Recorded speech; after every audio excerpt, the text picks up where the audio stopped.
ना संघर्ष ना तकलीफ़ तो क्या मज़ा हो जीने में, ना संघर्ष ना तकलीफ़ तो क्या मज़ा हो जीने में। बड़े बड़े तूफान थम जाते हैं जब आग लगी हो सीने में, जब आग लगी हो सीने में। नमस्कार दोस्तों, मैं आनंद वर्मा आप सभी का स्वागत करता हूं आपके अपने YouTube channel the fast motivation में, जो आपके सपनों को हमेशा एक कदम आगे रखता है। दोस्तों, आज हम मिलाने वाले हैं ऐसे स्टूडेंट से जो पटना में आकर के अपने तैयारी को करते हैं, अपने उस मकसद तक पहुँचना चाहते हैं, उस सफलता को हासिल करना चाहते हैं और अपने घर को त्याग करके पटना की पावन धरती पर अपना पढ़ाई करते हैं। तो चलिए आज हम सभी छात्रों से मिलाते हैं और आप भी उन सभी से रूबरू होंगे। आज हम जानेंगे कि वो छात्र कैसे करके अपने पढ़ाई को करते हैं और अपने उस मुकाम को हासिल करते हैं। तो चलिए आज हम उन सभी से मिलाते हैं।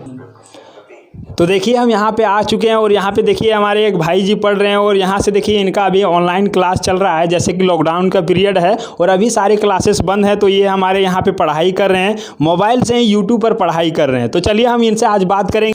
सबसे पहले हम आपका स्वागत करते हैं the fast motivation YouTube channel में। आप अपना छोटा सा एक परिचय देंगे। आपका भी स्वागत करते हैं सर। तो मेरा नाम मनीष कुमार हुआ, मैं अररिया डिस्ट्रिक्ट से, बिहार से हूँ। तो जी, जैसे अररिया डिस्ट्रिक्ट से पटना की धरती पर आए हुए हैं, यहाँ पे पढ़ाई कर रहे हैं। तो हम बात करते हैं कि पढ़ाई क्या चीज़ का यहाँ पे कर रहे हैं, ये हमको बताइए। मैं सर अभी बीपीएससी की तैयारी करता हूँ। जी, बिहार लोक सेवा आयोग का तैयारी कर रहे हैं और यहाँ जैसे पटना के बारे में बात किया जाए दोस्तों, तो रेलवे से लेकर के आप यूपीएससी लेवल का हर एक तैयारी को कर सकते हैं। जो भी आप करना चाहते हैं, जो भी आप बनना चाहते हैं, तमाम तरह की कोचिंग सुविधाएं यहाँ पे उपलब्ध है। तो आप पटना किस तरह से आ गए? अररिया डिस्ट्रिक्ट आपका घर है, तो आपको तो अररिया तरफ कोचिंग वगैरह तो बहुत सारे होंगे, क्योंकि अभी सभी जगह कोचिंग क्लासेस खुल रहे हैं। तो आप पटना डायरेक्ट क्यों आ गए? देखिए सर, पटना में पढ़ने का माहौल मिलती है। मेरे भैया लोग पहले से पटना में रहते थे तो मोटिवेट करते थे, तो भैया के गाइडेंस पे हम लोग यहाँ आए हैं। अंकल लोग भी पढ़ते ही पहले यहाँ रहते थे तो सफल होकर के गए हैं। बिहार का तो अच्छा शहर माना जाता है पढ़ाई के माहौल में पटना। वैसे भी देखा जाए तो कंपटीशन के क्षेत्र में पटना बहुत आगे है। और जैसे कि मनीष जी ने हमें बताया कि हमारे बहुत सारे लोग हमारे घर तरफ का पटना से सफल होकर के गए हैं, यहाँ से अपने सपनों को प्राप्त किए हैं और यहाँ से जाने के बाद जब वो कहते हैं कि पटना ही जा कर के पढ़ो, यहाँ का माहौल भी दोस्तों इस तरह से बन जाता है कि यहाँ आने के बाद लड़का सिर्फ पढ़ाई ही करता है, दूसरा काम नहीं के बराबर करता है। अगला जो प्रश्न हमारा होगा, ये हम बात करेंगे कि पटना आने के बाद किस प्रकार की मुश्किलों का सामना करना पड़ता है। जैसे जब तक स्टूडेंट घर पे रहता है तो उसे तमाम तरह की सुविधाएं मिल जाता है, जैसे खाना बना हुआ मिल जाता है और बहुत सारे ऐसे चीज़ मिल जाते हैं जो उनको नहीं करना पड़ता है। लेकिन जब घर से दूर यदि कोई चला जाता है तो उसके बाद सारा बोझ अपने ही कंधों पर रहता है। तो हम इनसे बात करेंगे कि घर से दूर जाने के बाद कौन कौन से मुश्किलें आते हैं। मुश्किलों का सामना बहुत करना पड़ा सर। तो यहाँ पे आए, भैया लोग से गाइडेंस लिए कि कहाँ पे अच्छा कोचिंग संस्थान है। तो 2-3 कोचिंग अटेम्प्ट किए, हमको जहाँ संतुष्ट हुए अभी वहाँ हम क्लास कर रहे हैं।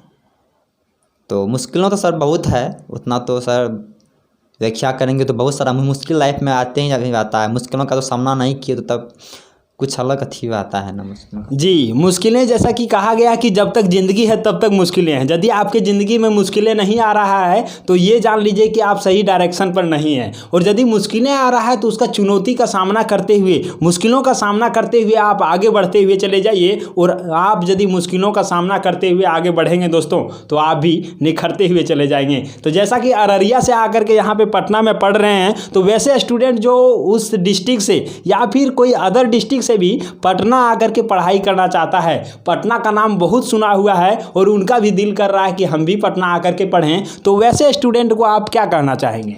देखिए सर, पटना आना चाहते हैं तो आ सकते हैं। तो ऑनलाइन का भी अभी सुविधा हो चुका है और ऑफलाइन अगर पढ़ना चाहते हैं तो पटना आ सकते हैं। पटना का शिक्षा का शहर कहा जाता है, तो आ सकते हैं। अगर आपका आने की अथी हो तो आ सकते हैं, नहीं तो आप वहाँ भी ऑनलाइन क्लास कर सकते हैं। तो डिपेंड आप पे करता है कि आप कितना इनपुट और आउटपुट दे रहे हैं।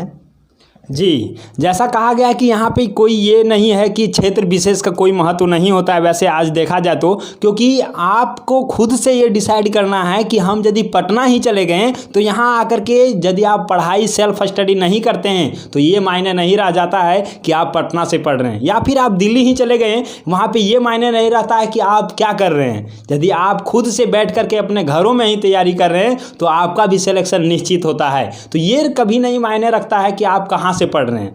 तो दोस्तों जैसा कि बताएं मनीष जी ने कि अभी ऑनलाइन भी सुविधाएं बहुत सारे हैं और सारे क्लासेस अभी ऑनलाइन भी अवेलेबल कराया गया है। ऑफलाइन क्लासेस तो बंद हैं और ऑनलाइन क्लास से आप घर बैठे भी अपने पढ़ाई को कर सकते हैं। लेकिन स्टूडेंट का जो गुण है कि गृह त्यागी होना चाहिए। जब तक घर को त्यागेंगे नहीं तब तक उतना बेहतर पढ़ाई नहीं होता है। तो आप घर से दूर जाना चाहते हैं तो पटना आ सकते हैं, आपका भी पटना की धरती पर स्वागत है।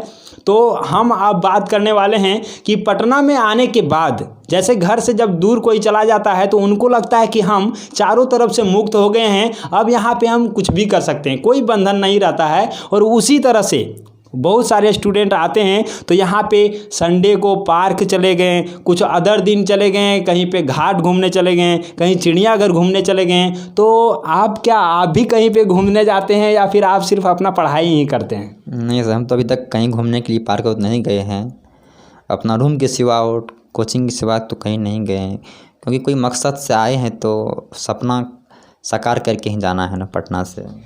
चलिए, अपने सपने को यदि पहले साकार कर लें उसके बाद घूमने का मज़ा ही कुछ और होता है। तो इनका भी कहना है कि घूमते तो उतना नहीं है, पहले हम पढ़ाई पर ध्यान देते हैं। तो हम बात करेंगे कि पढ़ाई करते हैं, जैसे यहाँ पे स्टूडेंट आने के बाद वो अपना समय को यूटिलाइज नहीं कर पाते हैं, समय का सदुपयोग नहीं कर पाते हैं और समय उनका कहाँ पे बीत जाता है उन्हें नहीं पता चल पाता है। बहुत सारे स्टूडेंट ऐसा देखने को मिल जाएगा। बहुत स्टूडेंट कभी किसी दोस्त के पार्टी में चला गया, कभी किसी बर्थडे के पार्टी में चला गया और वो तमाम तरह के पार्टियां करते रहते हैं। तो क्या आप इन सारे गतिविधियों को करते हैं? नहीं सर, मेरी पढ़ाई के सिवा और कुछ नहीं है। तो वैसे स्टूडेंट जो इस तरह की गतिविधि करते हैं उनको ये कहना ज़रूरी होगा कि आप यदि अपने लक्ष्य को पहले प्राप्त कर लें उसके बाद पार्टी करने में भी बहुत अच्छा लगता है। मज़ा तो सर तब आता है जब पैसा भी अपना हो और पैकेट भी अपना हो, वरना एक नाम से तो 75 जाने जाते हैं। वाह, क्या बात है ना।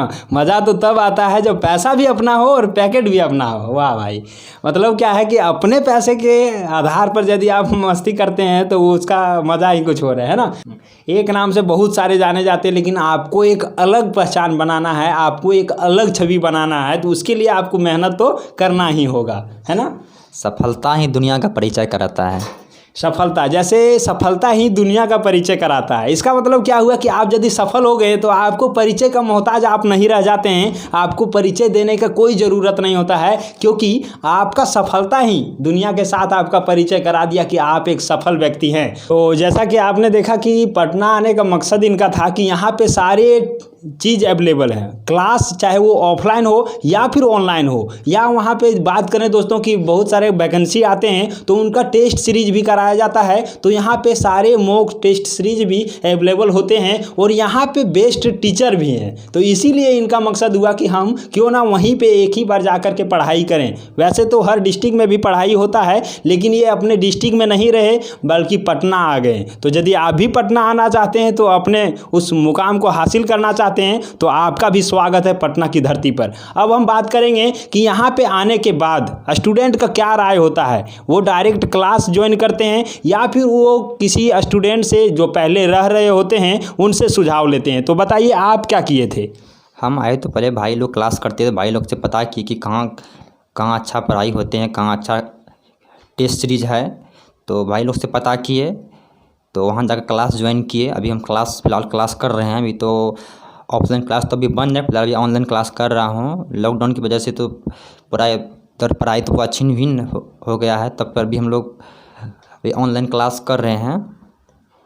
जैसा कि ऑनलाइन क्लासेस अभी बहुत सारे टीचर अभी ऑनलाइन क्लास अवेलेबल करा दिए हैं, तो ये जो मनीष जी हैं इन्होंने भी ऑनलाइन क्लासेस परचेज किए हुए हैं। और बहुत सारे यूट्यूब पर ऐसे भी क्लासेस हैं जो ऑफलाइन भी हैं, जिनको परचेज करने की ज़रूरत नहीं होता है, तो आप उन सारी चीज़ों से भी पढ़ाई कर सकते हैं। पटना में ऐसे बहुत सारे स्टूडेंट हैं जो 3 साल से 4 साल से 5 साल से लगे हुए हैं और वो अपने हौसलों को नहीं तोड़ रहे हैं कि उनको पता है कि एक ना एक दिन हमारा सिलेक्शन होना ही है। तो दोस्तों इस तरह से उम्मीद बना करके पटना में रह रहे हैं और उनका निश्चित ही हो जाता है। सारे स्टूडेंट को तो नहीं कह सकते हैं, कोई बहुत सारे स्टूडेंट होते हैं जो अपने हौसलों को तोड़ देते हैं 2 साल में ही, 3 साल में ही, और उनको लगता है कि अब हमसे नहीं हो पाएगा। लेकिन वहीं पे जो अपने आप में वो समर्पण करके कि हम पटना आए हैं तो सिलेक्शन ले करके ही जाएंगे, वैसे स्टूडेंट ज़रूर सफल होते हैं। तो हम यहाँ से बात करेंगे आगे कि यहाँ का पढ़ाई किस प्रकार से होता है और पटना